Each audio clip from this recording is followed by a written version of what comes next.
के साथ मैं हूं सबीना तामंग देशमुख। कच्चा चिट्ठा के इस स्पेशल एडिशन की शुरुआत आज की सबसे बड़ी इंटरनेशनल खबर के साथ। खबर यह है कि इजरायल और ईरान में ठन गई, वजह बना परमाणु हथियार और इजरायल के प्रधानमंत्री बेंजामिन नेतन्याहू का एक धमकी भरा बयान, वो भी संयुक्त राष्ट्र महासभा के सबसे बड़े मंच से। नेतन्याहू ने वार्निंग दी, ये धमकी दी कि जब तक वो प्रधानमंत्री हैं, ईरान को परमाणु बम से दूर रखने के लिए इजरायल अपनी पूरी ताकत झोंक देगा। बस फिर क्या था, ईरान ने भी करारा जवाब दे डाला।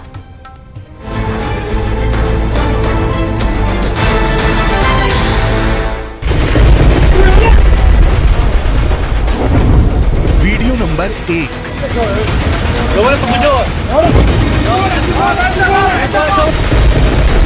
Video number 2।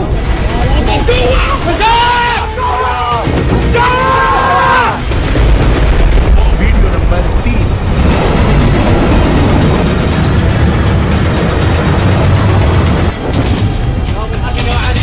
ये 3 वीडियो तो बस वानगी है। ईरान इजराइल में खौफ भरने के लिए ऐसे कई वीडियो रिलीज कर चुका है।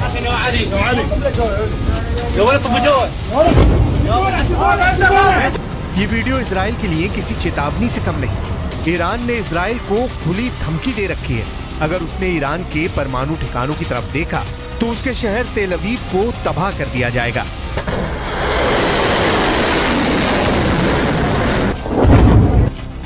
ईरान के मीडिया की तरफ से जारी किए गए ये वीडियो एक बार फिर ट्रेंड कर रहा है। वीडियो में दिखाया गया है कि कैसे ईरान के मिसाइलों ने मोर्चा संभाल रखा है। ईरान की मीडिया के मुताबिक इन मिसाइलों के निशाने पर इजराइल का तेल अवीव शहर था। कहा गया कि अगर ईरान के परमाणु ठिकानों पर हमला हुआ तो इजराइल का शहर तेल अवीव मलबे में बदल जाएगा।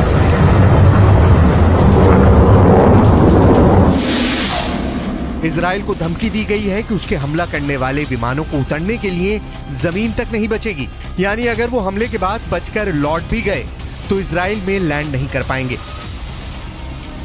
ईरान इजराइल की बरसों पुरानी दुश्मनी बहुत ही खतरनाक मुकाम पर पहुंच गई है। वजह बना है इजराइल के प्रधानमंत्री बेंजामिन नेतन्याहू का संयुक्त राष्ट्र महासभा के मंच से ईरान को दी गई सीधी धमकी। Iran's nuclear ambitions, this policy must change. Sanctions must be snapped back. And above all, Iran must face a credible nuclear threat. As long as I'm Prime Minister of Israel, I will do everything in my power to prevent Iran from getting nuclear weapons. सुना आपने, दुनिया की सबसे बड़ी पंचायत में Benjamin Netanyahu ने Iran को परमाणु धमकी दे डाली।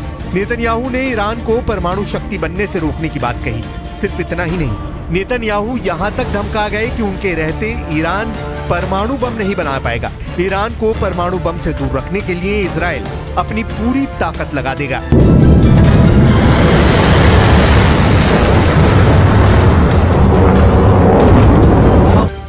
इजराइल की सैन्य शक्ति दुनिया से छिपी नहीं।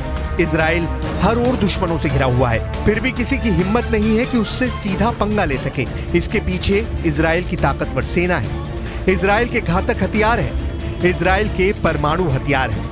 लेकिन इजराइल अरसे से अपने परमाणु हथियारों पर खुलकर बोलने से बचता आया है। लेकिन खुफिया रिपोर्ट बताती है कि इजराइल 1950 से गुप्त रूप से परमाणु हथियार बनाने में लगा था, दुनिया से छिपकर परमाणु बम बनाने में लगा था। 29 साल बाद उसे तब कामयाबी मिली जब 22 सितंबर 1979 को रहस्यमयी परमाणु परीक्षण किया। दावा तो ये भी किया जाता है कि इजराइल में परमाणु मिसाइलों के लिए ऐसे साइलो बने हुए हैं जहां परमाणु मिसाइलों को लगाया गया है। इन साइलो की गहराई करीब 170 फीट है।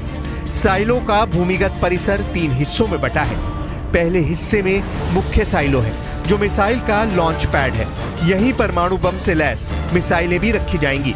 दूसरा हिस्सा मास्टर कंट्रोल रूम होता है, जहां मिसाइल लॉन्च का बटन होगा। तीसरे हिस्से में मिसाइल सेंटर में काम करने वालों के क्वार्टर बने हैं। इसमें पानी, बिजली और सीवेज सिस्टम है। पूरे भूमिगत परिसर को परमाणु हमले का सामना करने के लिए भी डिजाइन किया गया है। दावे के मुताबिक आज की तारीख में इजराइल के शांत रेगिस्तान में नेगेव परमाणु रिसर्च सेंटर है जहां ताकतवर हथियार बनाने का काम किया जाता है। Stockholm International Peace Research Institute के मुताबिक इजराइल के पास करीब 90 परमाणु हथियारों का जखीरा है, लेकिन इजराइल ने कभी भी खुद को परमाणु हथियारों से संपन्न देश नहीं बताया है। यही वजह है कि संयुक्त राष्ट्र में प्रधानमंत्री नेतन्याहू के परमाणु धमकी वाले बयान को उनके ही कार्यालय ने तुरंत वापस ले लिया। नेतन्याहू के दफ्तर से एक बयान जारी कर सफाई दी गई है, जिसमें कहा गया है कि तैयार भाषण में परमाणु खतरे की बजाय सैन्य खतरा लिखा हुआ था और प्रधानमंत्री भाषण के मूल पाठ पर कायम है। वहीं दावा किया जा रहा है कि ईरान परमाणु बम बनाने के काफी करीब पहुंच गया है। ईरान ने परमाणु कार्यक्रम को लेकर यूएन की संस्था IAEA यानी इंटरनेशनल एटॉमिक एनर्जी एजेंसी की एक रिपोर्ट में कहा गया है कि ईरान ने यूरेनियम की एक बड़ी खेप को इकट्ठा कर लिया है। दावे के मुताबिक ईरान ने यूरेनियम का जो जखीरा जमा किया है उसे इतना संवर्धित कर लिया है जिसके आधार पर कहा जा सकता है कि ईरान परमाणु बम बनाने के करीब पहुंच गया है।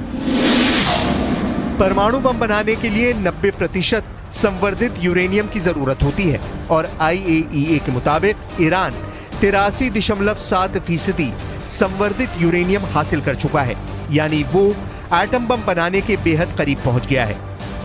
IAEA की रिपोर्ट के मुताबिक 2015 में हुए परमाणु समझौते के बाद ईरान के यूरेनियम का भंडार कई गुना बढ़ चुका है।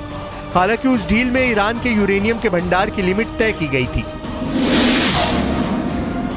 IAEA की रिपोर्ट में यह दावा किया गया है कि 15 मई 2022 तक ईरान का कुल यूरेनियम 3,809 किलो तक पाया गया, जो कि अमेरिका समेत कुछ पश्चिमी देशों के साथ हुए ईरान की परमाणु डील में तय की गई सीमा से 18 गुना से भी ज्यादा है। हालांकि अब तक ईरान इस रिपोर्ट को नकारता रहा है, लेकिन इजराइल से मिली धमकी के बाद वो भड़का हुआ है। इसमें कोई शक नहीं है कि पश्चिम एशिया में इजराइल और ईरान एक दूसरे के सबसे बड़े दुश्मन हैं। दोनों ही हमेशा एक दूसरे को मिटाने की धमकियां देते हैं। हाल ही में ईरान एक खास परेड कर दुश्मनों को अपनी ताकत दिखा चुका है। ईरान ने हाल ही में अपनी एक नई मिसाइल का टेस्ट करके बता दिया कि वो इजराइल को मिट्टी में मिला सकता है।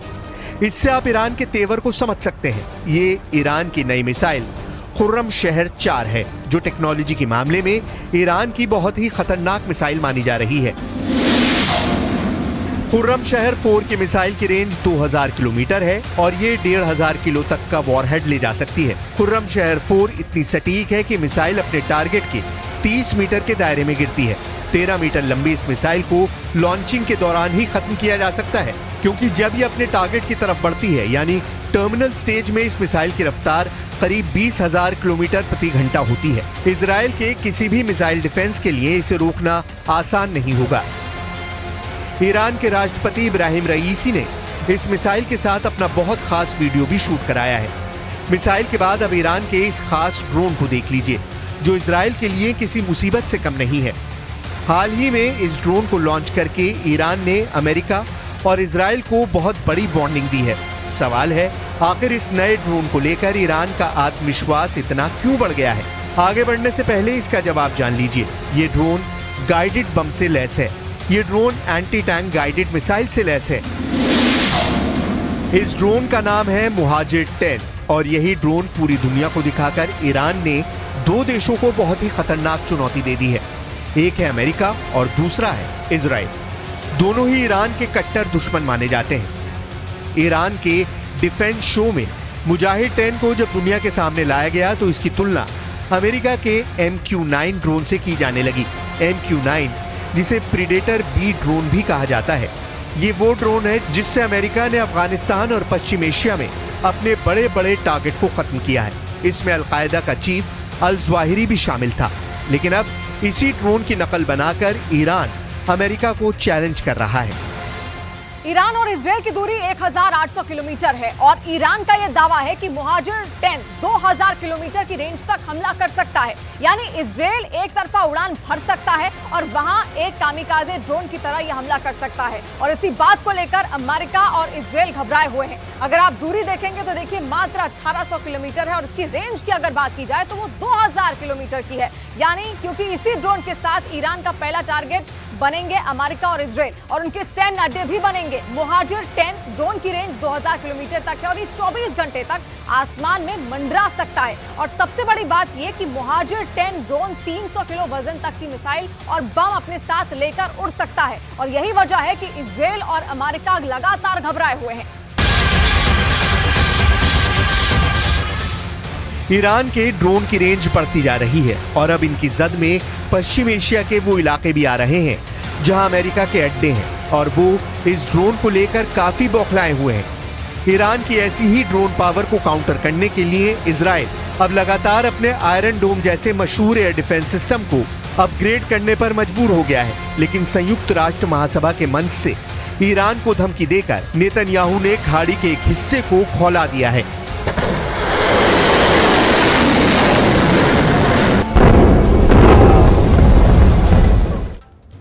पश्चिम एशिया युद्ध की आग में किसी भी वक्त यहां पर लग सकता है। भारत ने भी अपने दुश्मनों को ठिकाने लगाने की तैयारी कर ली और इसका एक वीडियो सेना ने बहुत ही सीक्रेट एयरबेस से सामने आया है। आपको ले चलते हैं तमिलनाडु के राजाली एयरबेस, जहां की तैयारी देखकर पाकिस्तान और चीन बहुत परेशान हो गए हैं।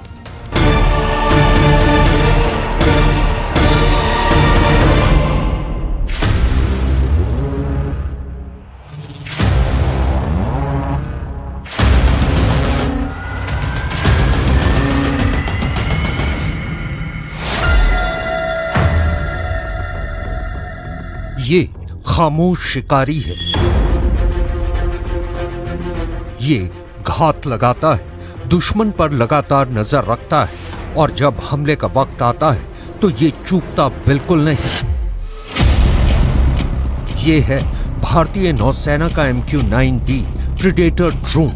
इसे सी गार्डियन भी कहा जाता है। ये पहली बार है जब नौसेना ने अपनी इस ताकत की तस्वीर दुनिया को दिखाई है। ये ड्रोन हजारों मीटर की ऊंचाई से सरहदों की निगरानी करता है और अब बहुत जल्द दुश्मन की पनडुब्बी को डुबोने में काम आएगा। नौसेना में 3 साल ऑपरेट करने के बाद ये ड्रोन 13,000 घंटे के मिशन पूरे कर चुका है। भारत ने अमेरिका से ऐसे 2 ड्रोन लीज पर लिए थे और अब ये ड्रोन हिंद महासागर की 24 घंटे निगरानी कर रहे हैं। इसको शिकारी क्यों कहा जाता है?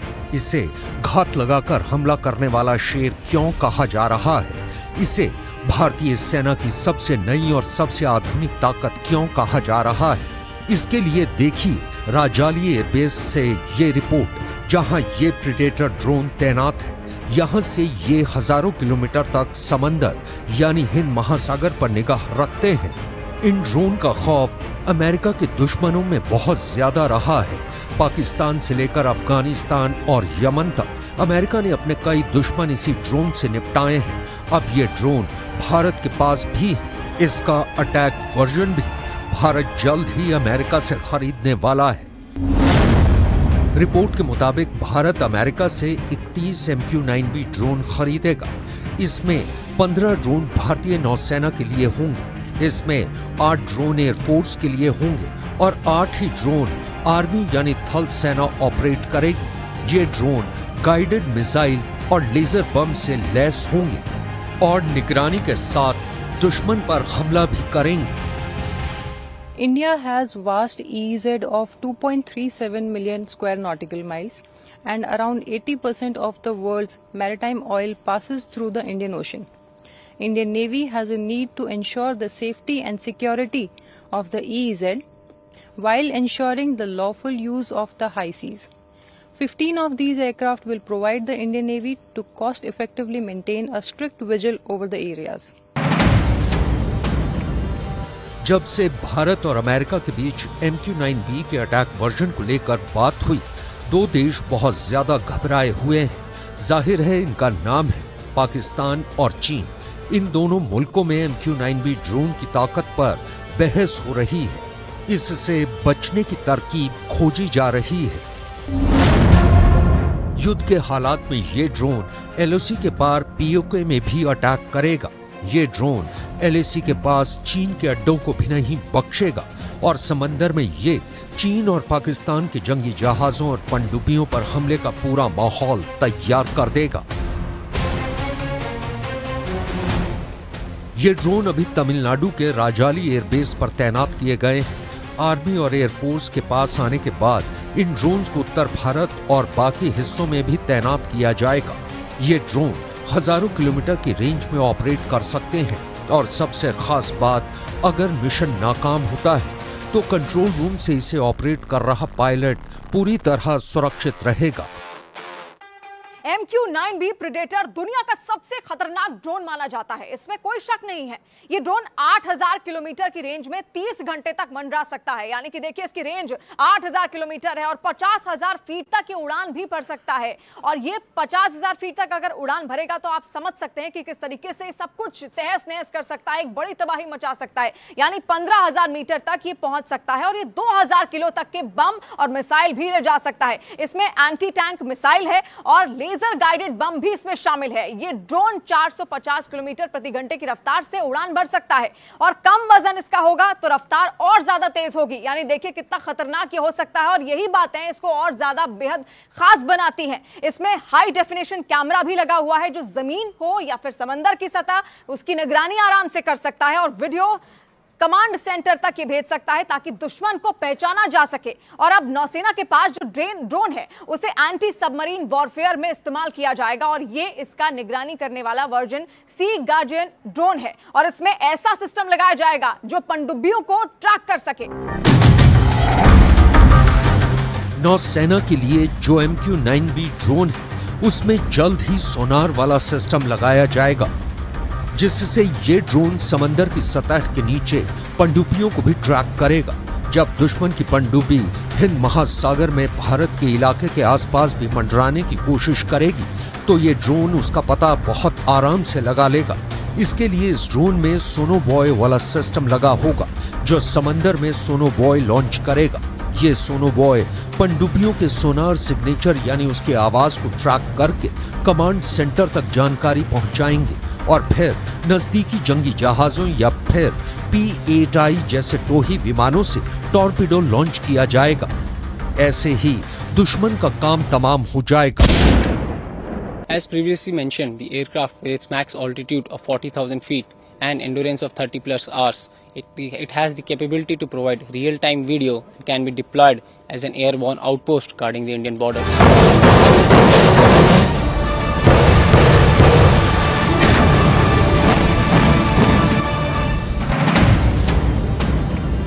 एक तरह से चीन को समंदर में सैनिटाइज करने की तैयारी पूरी हो चुकी है। अब सोच रहे होंगे कि कमरों को सैनिटाइज किया जा सकता है, घरों को सैनिटाइज किया जा सकता है, एक मोहल्ले को सैनिटाइज किया जा सकता है, लेकिन समंदर कैसे सैनिटाइज होगा, वो भी चीन से।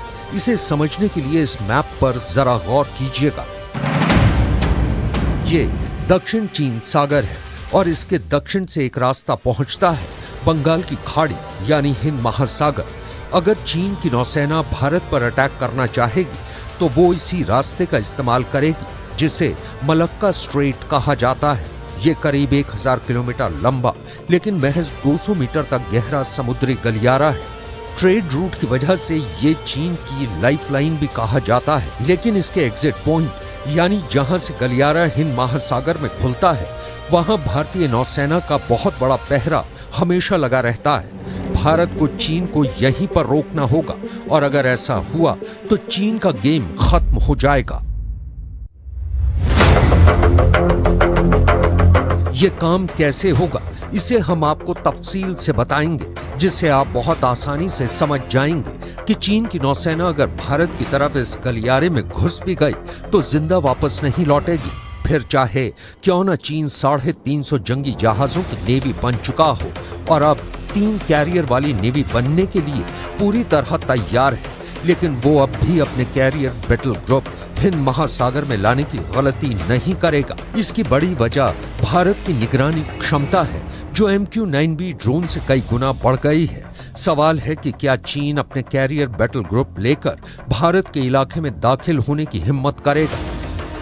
इसे समझने के लिए आपको भारत की कैरियर वॉरफेयर की तैयारी और उसके कुछ चुनिंदा हथियारों पर नजर डालनी होगी। ये हथियार समंदर की सतह पर भी होंगे, ये हथियार आसमान में भी होंगे और ये हथियार समंदर की गहराई में भी ऑपरेट करेंगे, लेकिन दिखाई नहीं देंगे। चीन को दूर रखने के लिए डिटरेंट को लागू करने में 3 फैक्टर बड़ा काम करेंगे। पहला, जियोग्राफी। चीन की नेवल पावर दक्षिण चीन सागर तक महदूद रह जाती है। हिंद महासागर में पहुंचने के लिए उसके सामने मलक्का स्ट्रेट जैसा टोल प्लाजा खड़ा है। चीन का इसे क्रॉस करना भारत के लिए रेड लाइन होगा। दूसरा, भारत की A2AD वाली स्ट्रैटेजी, जो चीन दक्षिण चीन सागर में अपनाता है, यानी हिंद महासागर भारत का इलाका है और यहां भारतीय नौसेना का दायरा काफी बड़ा है। A2AD का मतलब है एंटी एक्सेस एरिया डिनायल। नौसेना में इसे एक इलाके को इस तरह सैनिटाइज करना कहते हैं कि दूसरी नेवी इसमें दाखिल ना हो पाए, और ये स्ट्रैटेजी तीसरे फैक्टर की मदद से तैयार की जाती है। तीसरा फैक्टर है भारत के फोर्स मल्टीप्लायर। भारत के पास ब्रह्मोस से लैस सुखोई विमान है, हार्पून मिसाइल से लैस P-8I जैसी सबमरीन हंटर विमान है। कनाडा के लिए खालिस्तान का खेल अब उसके लिए आग साबित हो रहा है। जो कनाडा भारत के एजेंटों पर आतंकी हरदीप सिंह निज्जर की हत्या पर का आरोप लगा रहा है, अब वही कनाडा खालिस्तानियों के गदर से खौफ में आ गया है। दावा यह किया जा रहा है कि भारत ने खालिस्तान के मुद्दे पर कनाडा को झुकने के लिए मजबूर कर दिया।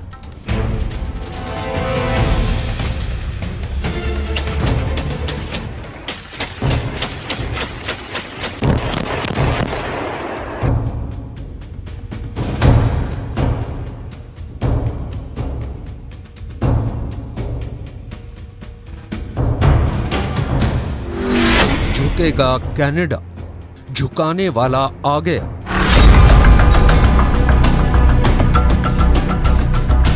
ये आज का कनाडा है, जो पाकिस्तान की खुफिया एजेंसी ISI के इशारे पर खालिस्तानी आग से खेल रहा है।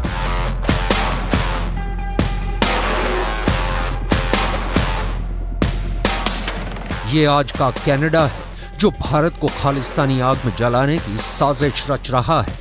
कनाडा में भारत का तिरंगा झंडा जलाया जा रहा है।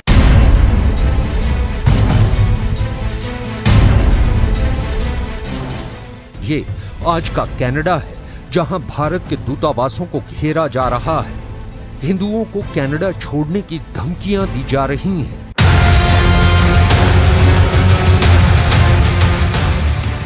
खालिस्तानी आतंकी हरदीप सिंह निज्जर की हत्या पर घड़ियाली आंसू बहाने वाले ये कनाडा के वही प्रधानमंत्री जस्टिन ट्रूडो हैं, जो प्रधानमंत्री की कुर्सी से चिपके रहने के लिए खालिस्तानी आतंकियों को खुदा मानने लगे हैं।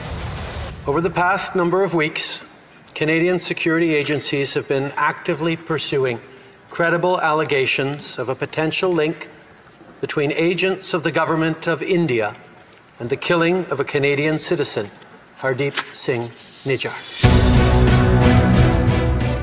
खालिस्तान को हथियार बनाकर कनाडा ने बहुत बड़ी गलती कर दी है। खालिस्तान के नाम पर मुट्ठी भर सिरफिरों के चक्कर में ट्रूडो ने अपनी मिट्टी पलीत करा ली है। जस्टिन ट्रूडो का खालिस्तानी खेल अब पाकिस्तानी साजिश से जुड़ता जा रहा है। खबर तो यहां तक आने लगी है कि पाकिस्तानी खुफिया एजेंसी ISI के इशारे पर खालिस्तानी आतंकी हरदीप सिंह निज्जर की हत्या की गई। अब आप जरा ये देखिए कि कैसे एक आतंकी की हत्या को कनाडा के प्रधानमंत्री ने भारत के खिलाफ खालिस्तानी हथियार बनाने की कोशिश की है। ISI की खालिस्तानी साजिश, कनाडा बना पाकिस्तान।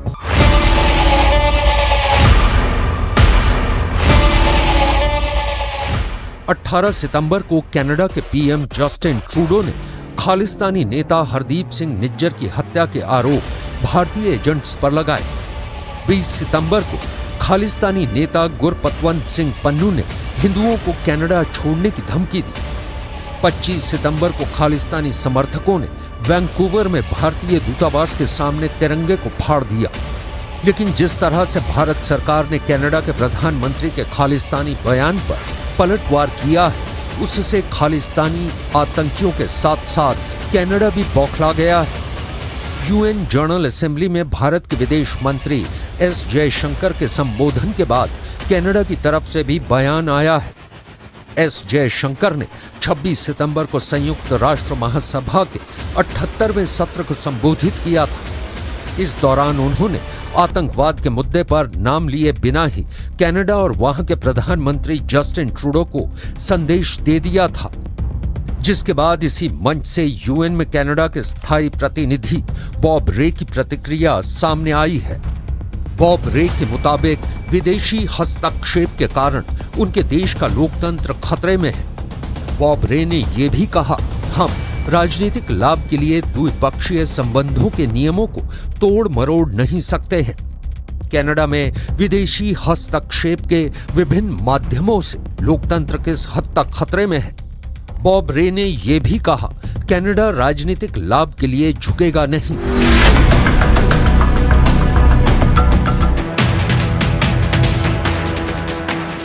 यूएन में कनाडा के स्थायी प्रतिनिधि बॉब रे को ऐसा बयान इसलिए देना पड़ा क्योंकि 26 सितंबर को भारत के विदेश मंत्री जयशंकर ने यूएन में कनाडा और खालिस्तानियों की धज्जियां उड़ा दी थी। संयुक्त राष्ट्र महासभा में एस जयशंकर ने साफ कहा, वो दिन चले गए जब कुछ देश एजेंडा तय करते थे और दूसरे देशों से उसके हिसाब से चलने की उम्मीद करते थे। विदेश मंत्री जयशंकर ने पलटवार करते हुए ये भी कहा, हालांकि अभी भी कुछ देश ऐसे हैं जो एजेंडा को शेप देते हैं और नियमों को गढ़ने की कोशिश करते हैं, लेकिन ऐसा हमेशा नहीं चल सकता। अब हम आपको ये बताने जा रहे हैं कि कैसे भारत सरकार ने एक तरफ कनाडा के प्रधानमंत्री की बोलती बंद कर दी है, तो वहीं दूसरी तरफ एनआईए ने 7 राज्यों में 51 जगह पर जबरदस्त छापेमारी करके खालिस्तानियों की कमर तोड़कर रख दी है। कनाडा भले ही कहे कि वो भारत के आगे झुकेगा नहीं, लेकिन भारत ने कनाडा को झुका दिया है।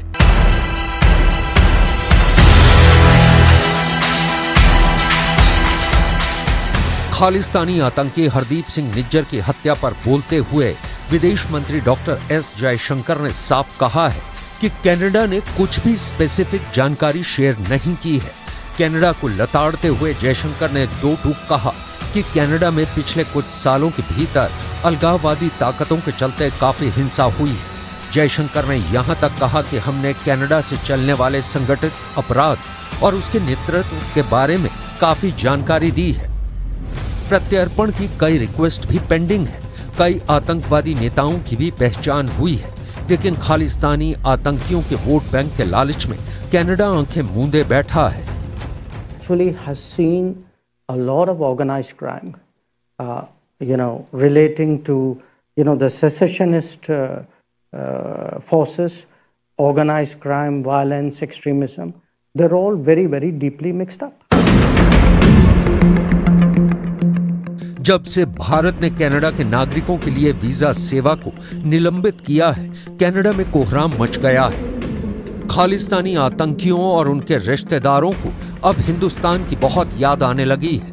हालात ये हो गए हैं कि जो खालिस्तानी आतंकी कनाडा में खुलेआम बेखौफ दहाड़े मारते हुए भारत के खिलाफ जहर उगल रहे थे, वो भारत के एक्शन के बाद से भारत के दूतावासों के बाहर बहुत कम संख्या में विरोध प्रदर्शन कर रहे हैं। आतंकी पन्नू भले ही हिंदुओं को कनाडा से भगाने की धमकी दे रहा हो, लेकिन हकीकत में भारत ने खालिस्तानियों की अकल ठिकाने लगा दी है। इधर भारत के अंदर 7 राज्यों में एनआईए ने 50 जगहों पर जबरदस्त छापेमारी खालिस्तानियों की संपत्तियों पर की है, जिससे कनाडा में कोहराम मचा हुआ है। आतंकी और गैंगस्टर गठजोड़ के खिलाफ एनआईए की ये बड़ी कार्रवाई 7 राज्यों में चल रही है। पंजाब के मोगा, भटिंडा और फिरोजपुर में एनआईए ने ताबड़तोड़ छापे मारे हैं, जबकि राजस्थान के 13 जिलों में भी एनआईए की रेड चल रही है। हनुमानगढ़, झुंझुनू, गंगानगर, जोधपुर सहित राजस्थान के 13 शहरों में एनआईए की रेड से हड़कंप मचा हुआ है। मैं बिल्कुल सहमत हूँ जयशंकर से। उन्होंने साफ तौर पे कनाडा को एक किस्म से शीशा दिखा दिया, आईना दिखा दिया है और साफ तौर पे कहा कि पॉलिटिकल गेन्स को मद्देनज़र रखते हुए आप टेररिज्म को प्रमोट नहीं कर सकते। उन्होंने बड़े साफ शब्द में कहा है कि हमने कनाडा को हर प्रकार से इन्फॉर्मेशन दी है, एक्स्ट्राडिशन रिक्वेस्ट किए हैं, लेकिन उसको कनाडा हमेशा ही नज़रअंदाज करता रहा है और अभी समय आ गया कि हम इसको एक्सेप्ट नहीं कर सकते। हमारे देश की सॉवरेनिटी और इंटीग्रिटी का ताल्लुक है और जो हमारे देश के लिए खतरा है, जो हमारे देश के डिप्लोमेट्स को के लिए खतरा है, जो हमारी एम्बेसीज के लिए खतरा है और हमारे क्या कहते हैं कौंसल्स के लिए खतरा है, हमारे हिंदुस्तान के लोगों के लिए खतरा है, हम उसको कैसे एक्सेप्ट कर सकते हैं।